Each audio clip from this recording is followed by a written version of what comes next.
Bismillahirrahmanirrahim. Assalamualaikum warahmatullahi wabarakatuh.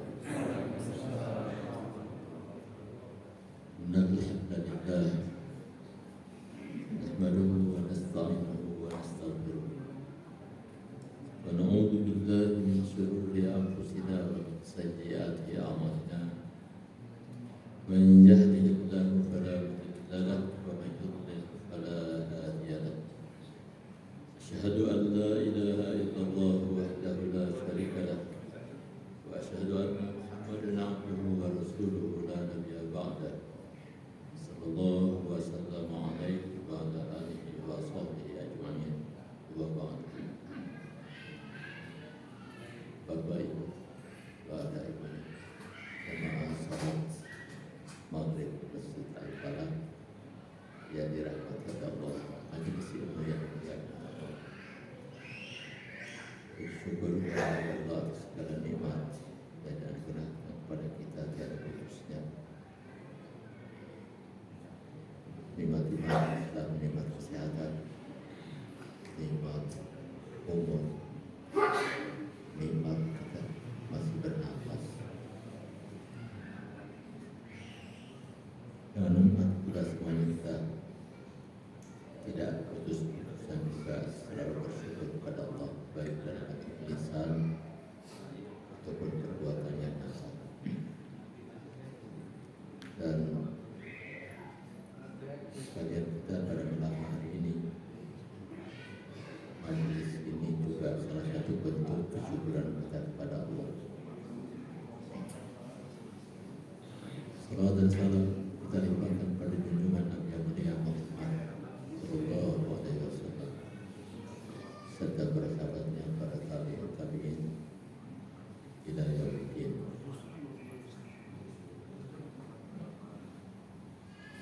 Jamaah salat maghrib rahmatullah. Malam ini kita akan mendengar beberapa ayat, silakan bagi yang punya aplikasi Al-Quran. Kita akan membuka dalam surat Al-Qiyamah. Kita akan bahas beberapa ayat dari ayat 16 sampai ayat 19. Jadi ada 4 ayat. 4 ayat kita bahas. Tapi sebelum kita masuk pada kajian atau pembahasan ini, saya ajak Bapak saudara sekalian, kita baca ayat ini sama-sama, memenuhi salah satu perintah Rasulullah Sallallahu Alaihi Wasallam, Iqra'ul Quran fa innahu ya'ti yaumal qiyamati syafi'an li ashab. Baca Al-Quran, walaupun beberapa ayat, tapi itu pun termasuk ayat Quran. Iqra'ul Quran, bacalah Al-Quran. Fa innahu ya'ti yaumal qiyamati syafi'an li ashab. Di hari kiamat nanti Quran datang memberikan syafaat kepada kita. Dalam hadis yang lain Rasulullah Sallallahu Alaihi Wasallam bersabda,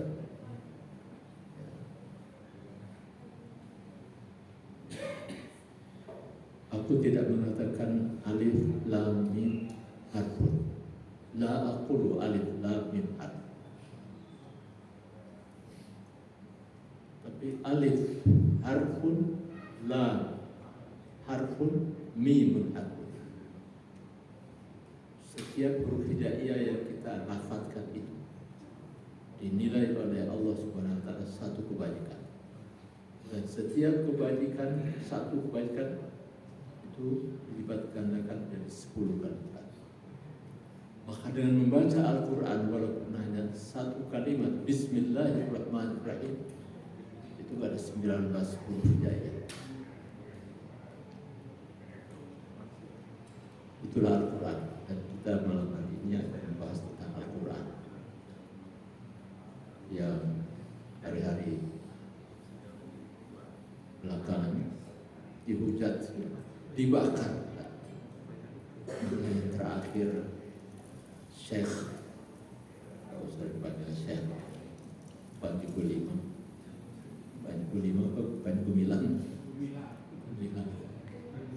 mengatakan Al-Quran ini kalam Rasul, bukan kalam Allah.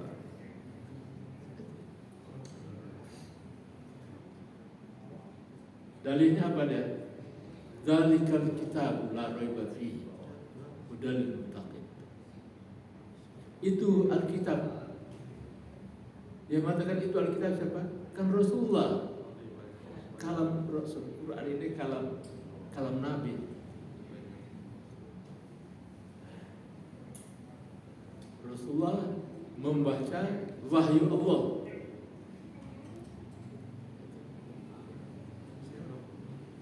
Nah, kita mendasari kajian kita pada malam ini sekali lagi dari surat Al-Qiyamah dari ayat 16 dan 19. Kita baca bersama-sama. A'udzu billahi minasyaitonir rajim.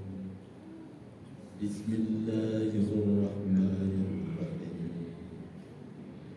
La tuharrik lisanaka ta'jala bihi.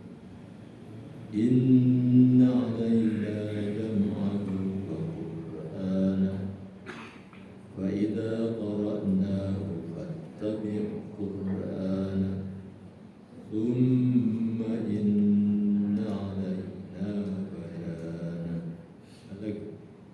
Bismillahirrahmanirrahim. La tuharrik bihi lisanaka lita'jala bihi.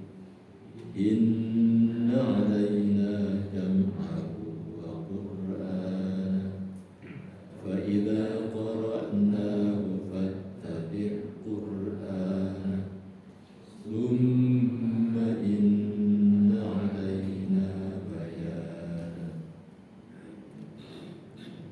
Santri-santri kita sudah hafal ya surat Al-Qiyamah seluruhnya? Mudah-mudahan. Silakan, ada yang bisa baca terjemahan per kalimat atau per ayatnya. La tuharrik bihi lisanak. Apa artinya? Silakan Pak yang punya. Jangan kau Muhammad gerakkan lidahmu untuk membaca Al-Quran karena hendak cepat-cepat menguasainya. La tuharrik, janganlah kau gerakkan lisanaka, lidahmu. Lisan. Lita'jal, karena ingin cepat-cepat. Dengan membaca Al-Quran. Siapa yang mengatakan ini? Dan siapa yang dikata? Siapa yang berkata dan siapa yang menjadi objeknya? Yang berkata ini Allah. Qala Allah Ta'ala. Kita artikan dengan firman Allah supaya lebih santun, kita katakan dengan firman Allah. Allah berfirman. Tapi dalam Al-Quran qala Allah Ta'ala, qala Rasulullah, qala Aliyun, qala sama saja.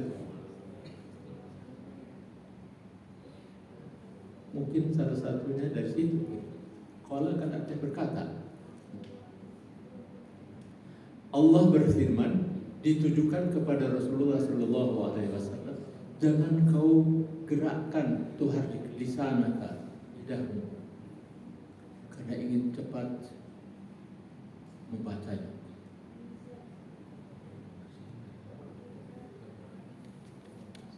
Inna alaina jam'ahu wa qur'anahu.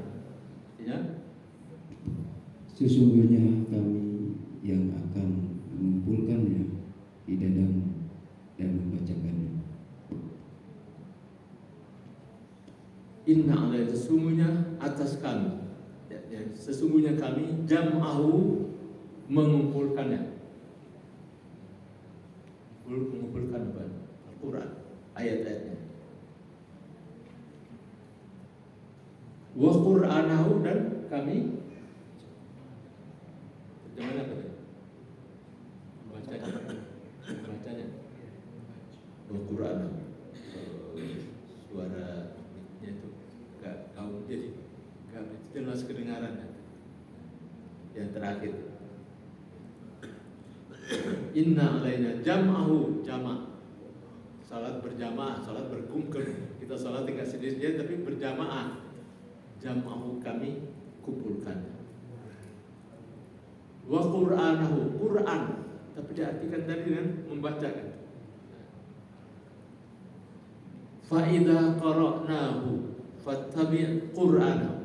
Artinya, apabila kami telah selesai membacakannya, maka ikutilah bacaannya itu. Fa idza qara'nahu, ini kata kerja, bentuknya waktu lampau, fi'il madhi. Karena itu artikan, maka apabila kami telah selesai membacanya, fattabi', tabi' itu kan pengikut, ikutilah. Fattabi', maka ikutilah Qur'anahu, Qur'annya, tapi diartikan dengan bacaannya. Ikutilah bacaannya. Tsumma inna alaina bayana. Kemudian sesungguhnya kami yang akan menjelaskannya. Kemudian kemudian inna, sesungguhnya alaina, atas kami, artinya kamilah yang bayanahu, menjelaskannya. Allah menurunkan Al-Quran dan dia juga menjelaskan antara satu ayat dan ayat yang lainnya. Nah, karena itu para ahli tafsir mengatakan Quran itu, Al-Quran ditafsirkan, dijelaskan. Salah satu metodenya adalah Quran menjelaskan Quran. Itu ayat Quran dijelaskan oleh ayat yang lainnya.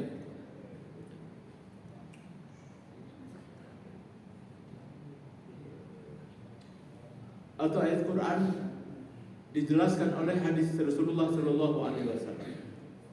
Seperti itu. Dari sini inna alaina tadi apa?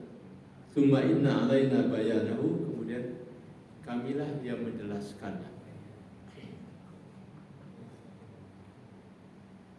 Nah, di dalam tafsir, ini saya kutip dari kitab Tafsir Ibnu Katsir.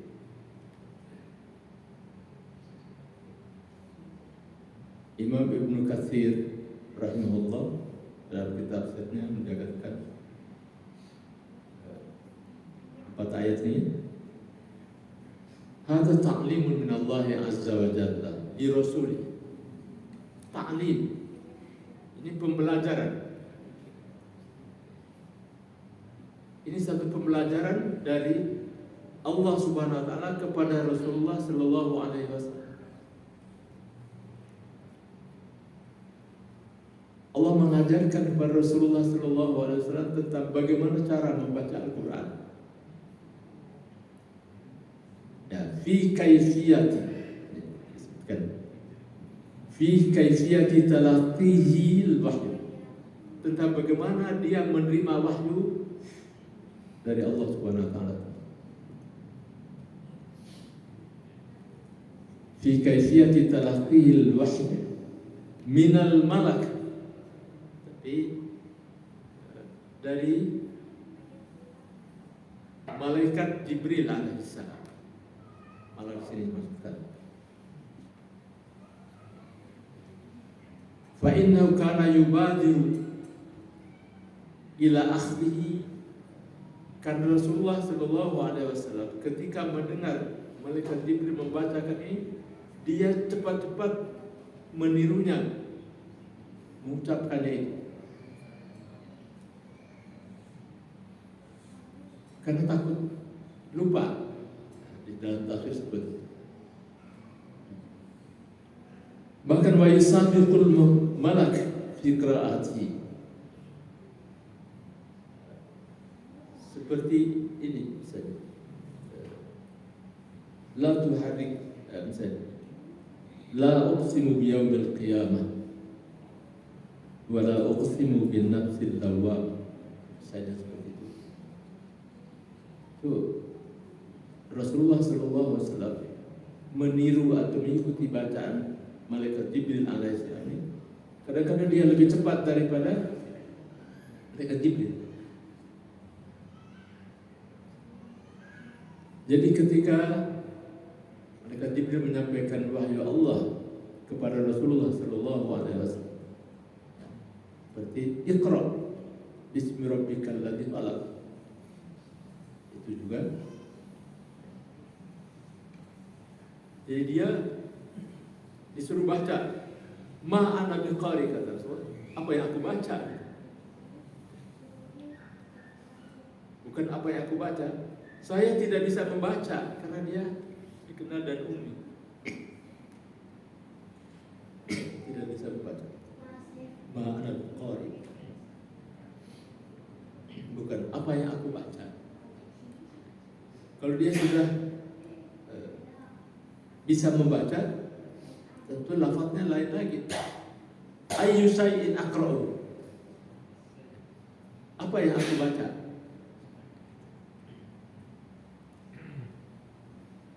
Malaikat Jibril alaihissalam sesungguhnya menginginkan supaya ucapkan seperti ini, Iqra bismi rabbikal ladzi khalaq, khalaqal insana min 'alaq. Itu wahyu yang pertama yang disampaikan kepada Rasulullah SAW. Suatu yang asing, baik bagi Rasulullah maupun oleh orang-orang Arab pada waktu itu. Ada kalimat, ada susunan bahasa seperti ini. Iqra bismi rabbikal ladzi khalaq, khalaqal insana min 'alaq. Sudah memperkenalkan tentang diri kita manusia, yang menciptakan manusia dari alaq. Apa itu alaq? Katanya segumpal darah. Terjemahnya begitu. Bisa dilihat di surat Iqra. Iqra bismi rabbikal ladzi khalaq, khalaqal insana min 'alaq.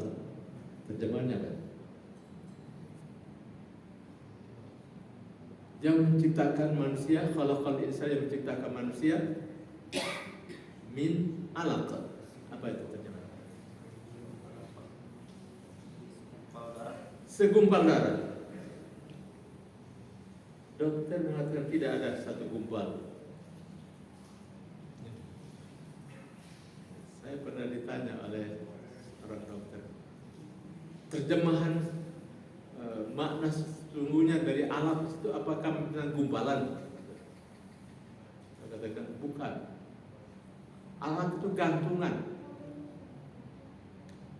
Jadi dia kayaknya itu lebih pas daripada gumpalan. Jadi dia kata, itu nempel di dinding rahim, itu yang namanya alat itu. Jadi, ya kalau itu yang tepat sebenarnya. Tapi kita diterjemahkannya dari segumpal darah. Mungkin nutfah tadi kan kemudian berubah menjadi alaq. Inna khalaqnal insana min nutfatin amsyajin, kemudian jadi alaq, kemudian mudghah. Nah, alaq ini pertemuan antara ovum dengan sperma itulah menghasilkan nutfah, kemudian menjadi nempel di rahim yang kemudian jadi janin itu di situ. Alat. Saya katakan orang Arab gantungan baju itu disebut alaqah, gantungan. Nah itu membaca Iqra bismi rabbikal ladzi khalaq, khalaqal insana min 'alaq saja. 5 ayat itu belum juga apa-apa sudah dituduh. Ini cerita dongeng dahulu kala. Ini ahli pembuat syair yang paling ulung ini. Istilahnya Rasulullah itu penyair ulung, macam-macam. Jadi Al-Quran itu adalah kalam Allah, bukan kalam Rasul.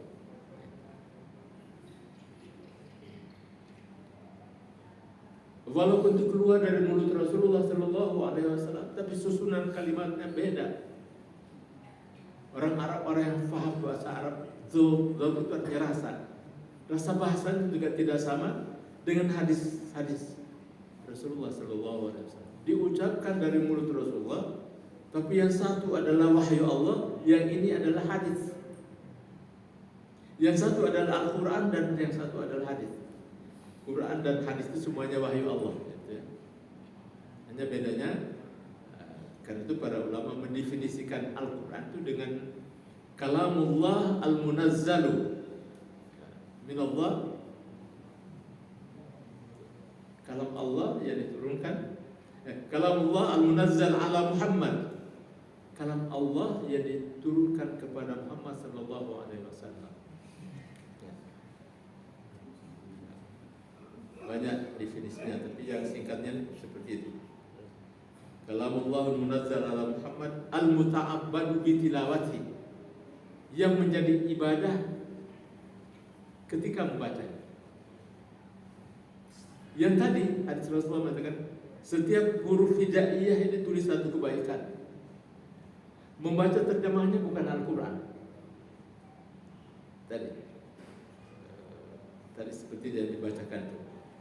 La tuhadik bihi lisanaka lita'jala bi. Jangan kau gerakkan lidahmu, lisanmu, karena ingin cepat-cepat. Itu bukan Al-Quran. Al-Quran adalah la tuhadik bihi lisanaka lita'jala bi. Al-muta'abbadu bitilawati, yang kalau dibaca dia sudah otomatis menjadi ibadah. Ya, tentu dengan persyaratan ibadah. Pertama mukmin, ya. Kemudian ikhlas, dan kita baca sesuai dengan sunnah Rasulullah Sallallahu Alaihi Wasallam. Kita baca Bismillahirrahmanirrahim, itu ayat Quran. Bacalah. Apalagi perintahkan untuk kita membacanya setiap kita melakukan suatu perbuatan yang baik. Maka dua yang kita dapat itu, pertama adalah mendapatkan sunnah Rasulullah, jadi pahala sunnahnya, mengikut sunnahnya. Dan kemudian yang kedua adalah setiap huruf hijaiyah yang kita ucapkan itu inilah satu kebaikan. Tapi kalau membaca hadis innamal a'malu binniyat, bukan Al-Quran, kan? Itu definisinya Al-Quran adalah kalamullah yang al-muta'abbadu bitilawati, yang disampaikan, diturunkan kepada Rasulullah SAW. Ada lagi yang lebih panjang dari itu, biwasitati Jibril alaihissalam, dan perantara malaikat Jibril alaihissalam,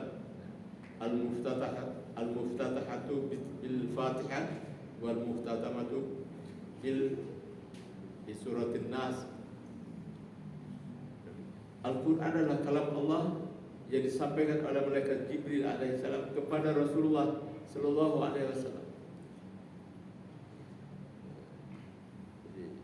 Kalam Allah itu tidak hanya Al-Quran. Kitab Taurat juga kalamullah. Kitab Injil juga kalamullah. Kitab Zabur juga kalamullah. Tapi ketika disebutkan Al-Munazzalu ala Muhammad, maka itulah Al-Quran, bukan wahyu Allah yang lain, bukan kalam Allah yang lain. Ketika disebutkan Al-Munazzalu ala Muhammad, karena kalau Taurat kalam Allah yang diturunkan kepada Nabi Musa alaihissalam.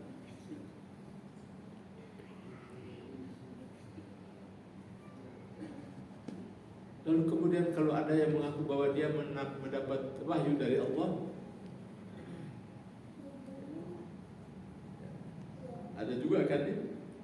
Dulu siapa tuh? As-Sadiq.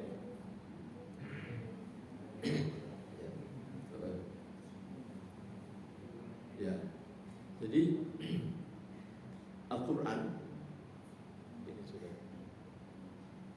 Secara bahasa qara'a itu artinya al-jam'u, artinya menghimpun.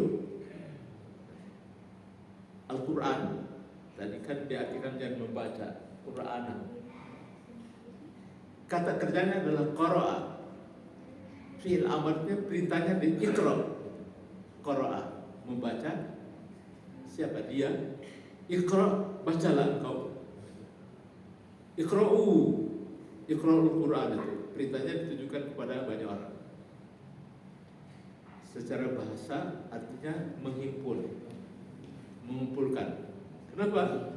Yang kita ucapkan itu adalah himpunan dari beberapa buah huruf hijaiyah.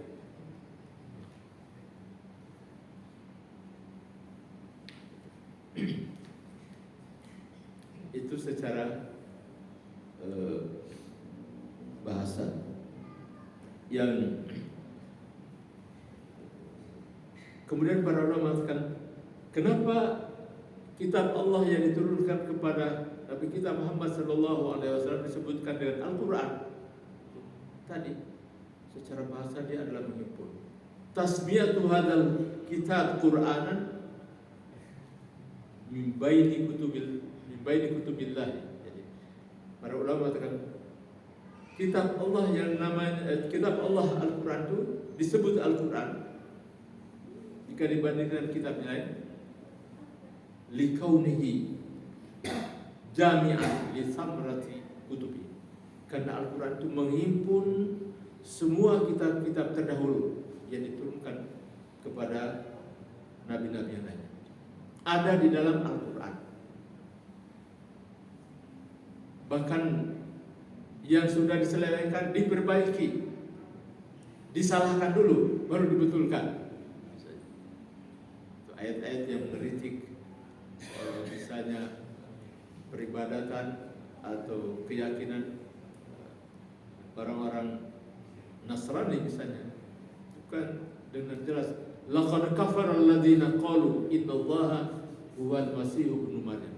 Telah kafirlah orang yang mengatakan bahwa Tuhan itu adalah Isa ibnu Maryam. Quran mengatakan demikian.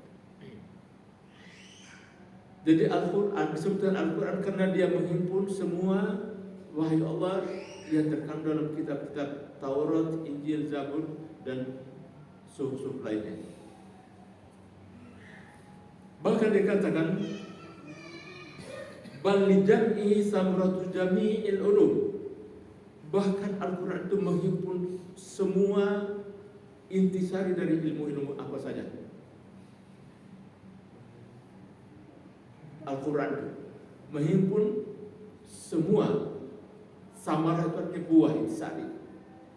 Jami'ul ulum artinya semua ilmu. Kama asyara ta'ala ila dzalik. Sebagaimana firman Allah di dalam surat An-Nahl ayat 89. Surat An-Nahl ayat 89 itu Allah mengatakan wa nazzalna 'alaikal Qur'ana tibyanan likulli syai'. Wa nazzalna 'alaikal Qur'ana tibyanan likulli syai'. Kami turunkan kepada engkau, nazzalna 'alaikal kitab, bukan Al-Qur'an. Kami turunkan kepada engkau Al-Kitab untuk menjelaskan segala sesuatu.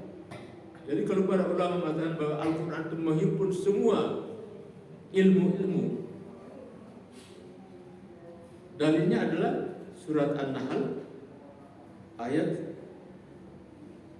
89. Ditambah lagi dengan surat Al-An'am ayat 38. Ma farratna fil kitabi min syai'in.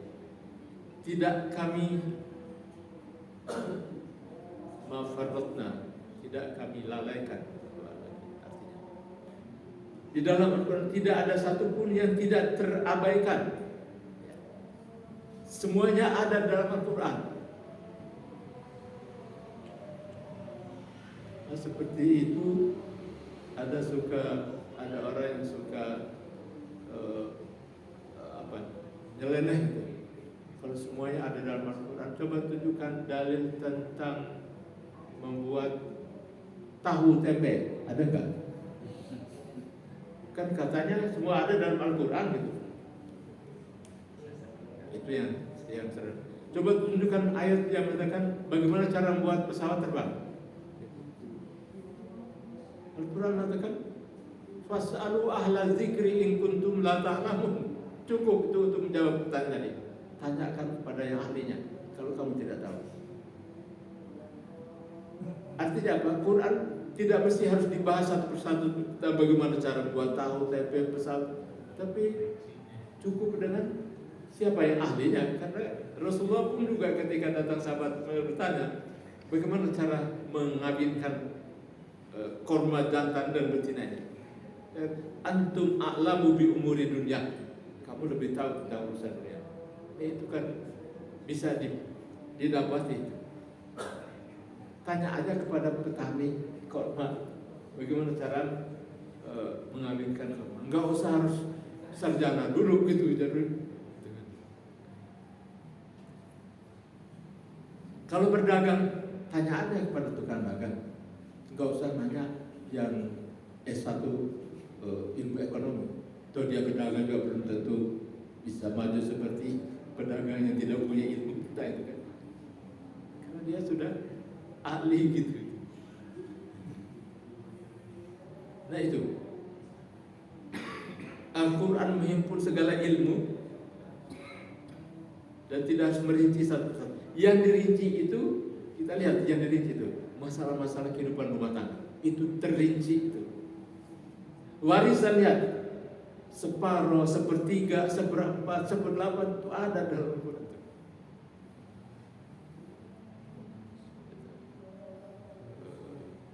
Bagaimana menikah, ya. Yang diharapkan, yang dibolehkan, semuanya ada. Tapi kalau urusan soal menanam, soal buat tahu tempe, tanyakan aja kepada tukang tahu gitu, orang Sumedang gitu, dia yang bisa membuatnya. Fas'alu ahlal dzikri, orang yang ahli itunya, yang ahlinya. In kuntum la ta'lamun, kalau tidak tahu.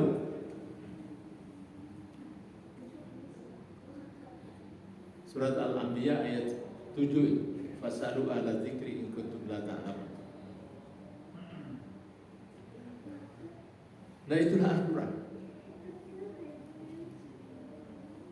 Al-Quran adalah kalamullah dan Al-Quran adalah mukjizat yang terbesar yang dimiliki oleh Rasulullah SAW. Mukjizat para Rasul dahulu, begitu dia meninggal dunia sudah habis, gak bisa diulang.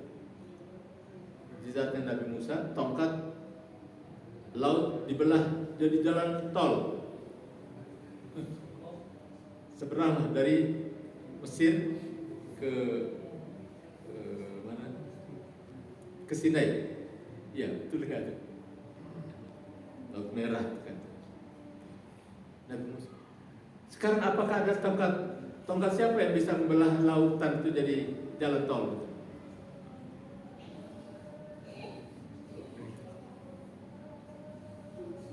Mujizat Nabi Isa alaihissalam bisa menghidupkan yang mati.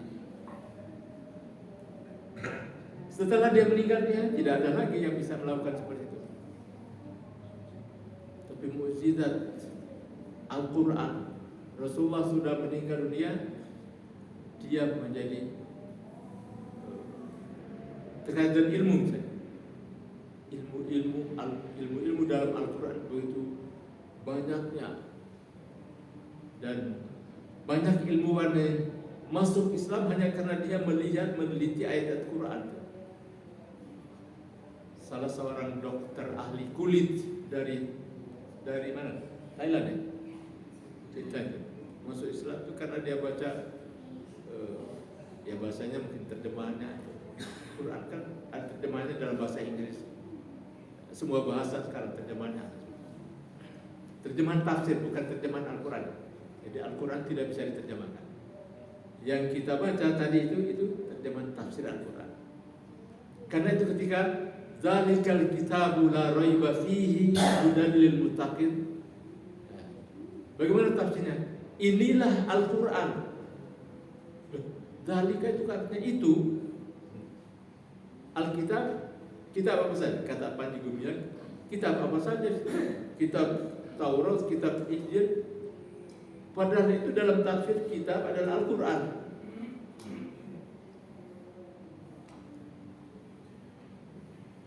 Alkitab itu. Dari situ saja sudah bisa kelihatan. Oh, berarti dia belum pernah ngaji tafsir Jalalain. Tafsir Jalalain tafsir standar di pondok-pondok pesantren Indonesia.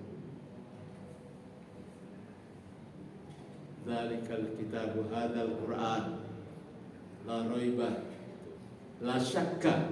Tafsir Jalalain kan. Raib itu artinya syakka, ragu-ragu, sangka gitu. Silakan tugasnya.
Baik, kita lanjutkan kitab tadi.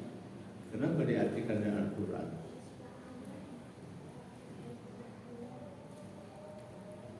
Mana ayat menunjukkan bahwa kitab itu adalah Al-Quran?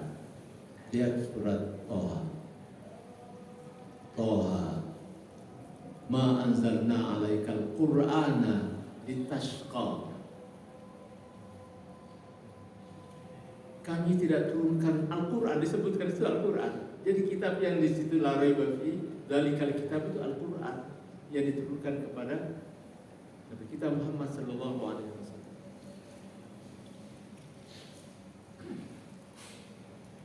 Surat Toha ayat 2. Atau di surat Al-Isra ayat 82. Wa nunazzilu minal Qur'ani ma huwa shifaa. Kami turunkan Al-Quran ini sebagai syifa, sebagai obat. Nazzilu minal Qur'ani ma huwa shifaa'un wa rahmatul lil mu'minin. Al-Quran adalah syifa, obat segala macam penyakit. Kalau Said Qutb dalam kitab tafsirnya fil Quran dia katakan penyakit di antaranya penyakit masyarakat. Penyakit yang sedang melanda masyarakat sekarang ini apa? Macam-macam. Penyakit ekonomi, ribawi. Obatnya dengan Al-Quran dan cara-caranya ekonomi yang Al-Qurani. Penyakit, apalagi yang LGBT, apalagi segala macam. Kawin sama jenis, ini kan penyakit.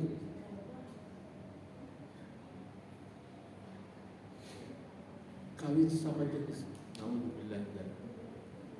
Kalau di barat kan sudah diundang-undangkan, legal. Sekarang mau diperjuangkan di sini, di negeri kita juga. Itu ada penyakit, kata dokter juga itu penyakit, bukan bawaan fitrah gitu, penyakit.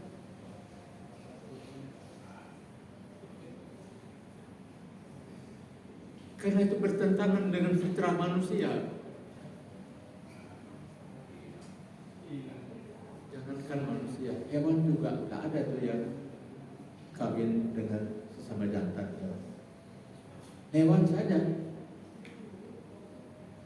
Manusia dilegalkan, jadi dibolehkan, diundang-undangkan, jadi boleh kawin sama jenis.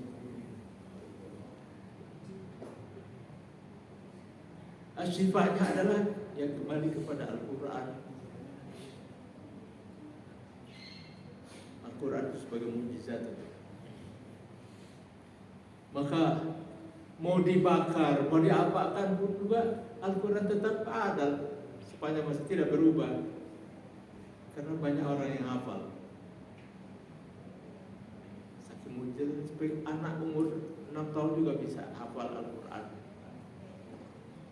Yang sudah kakek-kakek nenek-nenek juga insya Allah kalau mau bisa gitu. Cuma tinggal kemauan kita aja gitu. Al-Quran.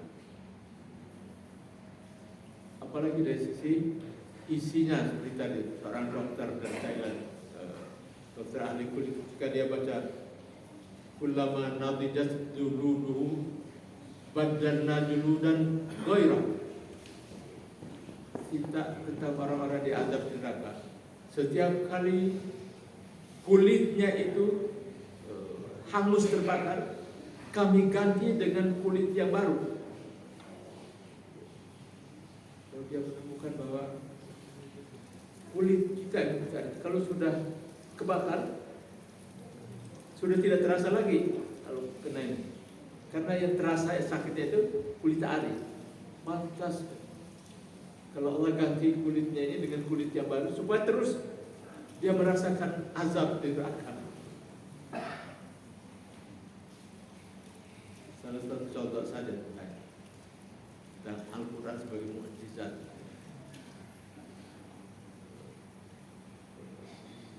Andaikan semua mushaf Al-Quran dikumpulkan dan dibakar, apakah jadi hilang Al-Quran? Tidak, karena dia ada di dada orang-orang beriman yang menghafalnya bukan 1-2 orang.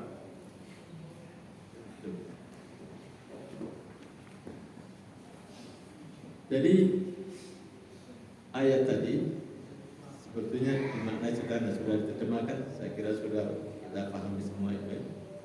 La tuharrik bihi lisanaka lita'jala bihi, itu adab tadi sebutkan bahwa Allah ingin mengajarkan kepada Rasulullah SAW agar supaya menerima, bahkan meyakinkan padanya bahwa tidak usah tergesa-gesa dan tidak usah ragu-ragu. Itu kami himpun Quran itu semua di dalam dadamu, sehingga sekali kau dengar dari malaikat Jibril nggak akan hilang lagi, kecuali kalau kami yang menghilangkannya, melupakannya. Inna alaina jam'ahu wa qur'anahu fa idza qara'nahu fattabi' qur'anahu tsumma inna alaina bayanahu, kemudian kami yang menjelaskannya. Nah, itu ayat yang kita bahas pada malam hari ini dalam surat Al-Fatihah.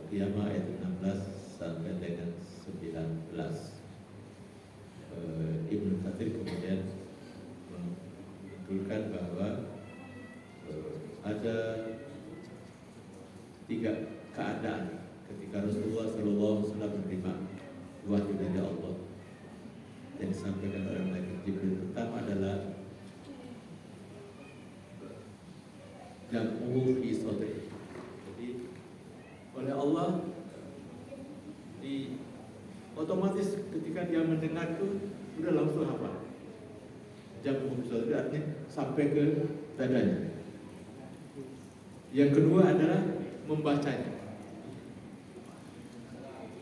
Makanya dia berupaya untuk mengucapkan, menggerakkan lidahnya. Dan Allah sudah tahu bahwa tidak akan lupa kamu dengar dari malaikat Jibril ini, tidak akan kamu lupa lagi. Karena itu yang kedua adalah kemudian dia membacanya. Dan yang ketiga, tsumma inna alaina bayanu, menjelaskan makna-maknanya. Nah, menjelaskan maknanya contohnya seperti ghairil maghdubi alaihim waladdallin. Kalau al-maghdubi alaihim itu Yahudi, orang-orang yang dimurkai oleh Allah. Kenapa dia murkai? Dia punya ilmu, tapi dia tidak amalkan itu. Syekhul Islam Ibnu Taimiyah mengatakan, bukan Yahudi saja, siapa saja yang mendengar tahu tentang hukum Al-Quran, tapi dia tidak amalkan, termasuk ghairil maghdubi alaihim. Bahwa hukum ini harus dijalankan, hukum ini dilarang, tapi dia melanggarnya, maghdubi, termasuk orang yang dimurkai. Padahal kita setiap membaca, mohon agar supaya kita tidak termasuk orang yang dimurkai. Tidak sadar, kadang-kadang kita melakukan sesuatu yang membuat murka Allah. Bayarnya, Rasulullah menjelaskan bahwa al-maghdubi adalah orang-orang Yahudi yang punya ilmu tapi dia tidak amalkan. Tahu tentang kerasulan Muhammad, ciri-cirinya semuanya, tapi mereka tidak mau beriman kepada Muhammad sallallahu alaihi wasallam. Al-Dhalin adalah orang-orang yang tersesat, katakan Nasrani, dan tidak mendalami kitabnya. Dia cuma dengar saja dari rahim-rahimnya, dari pendeta pastornya. Banyak dilakukan satu tanpa ilmu, karena itu dia tersesat. Nah, kita juga seperti itu. Kalau itu tadi Pak Ibu bilang, kemudian sekarang kan sudah disangka ya, tersangka, sudah tahan. Salah satunya ada karena dikatakan dia tersesat karena menafsirkan ayat Al-Quran menurut maunya dia. Dan ada kaidah-kaidah yang ditetapkan oleh para mufassir, nah itu yang ditabrak atau dilanggar.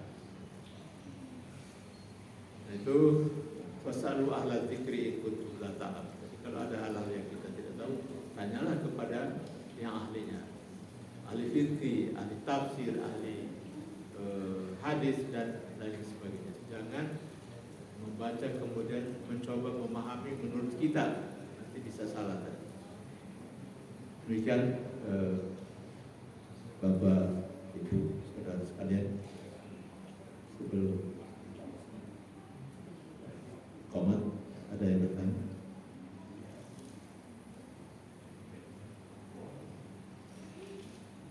Ya, tidak ada. Baik, kalau tidak ada, saya kira cukup ya kita bahas ini. Tafsir dari surat Al-Qiyamah.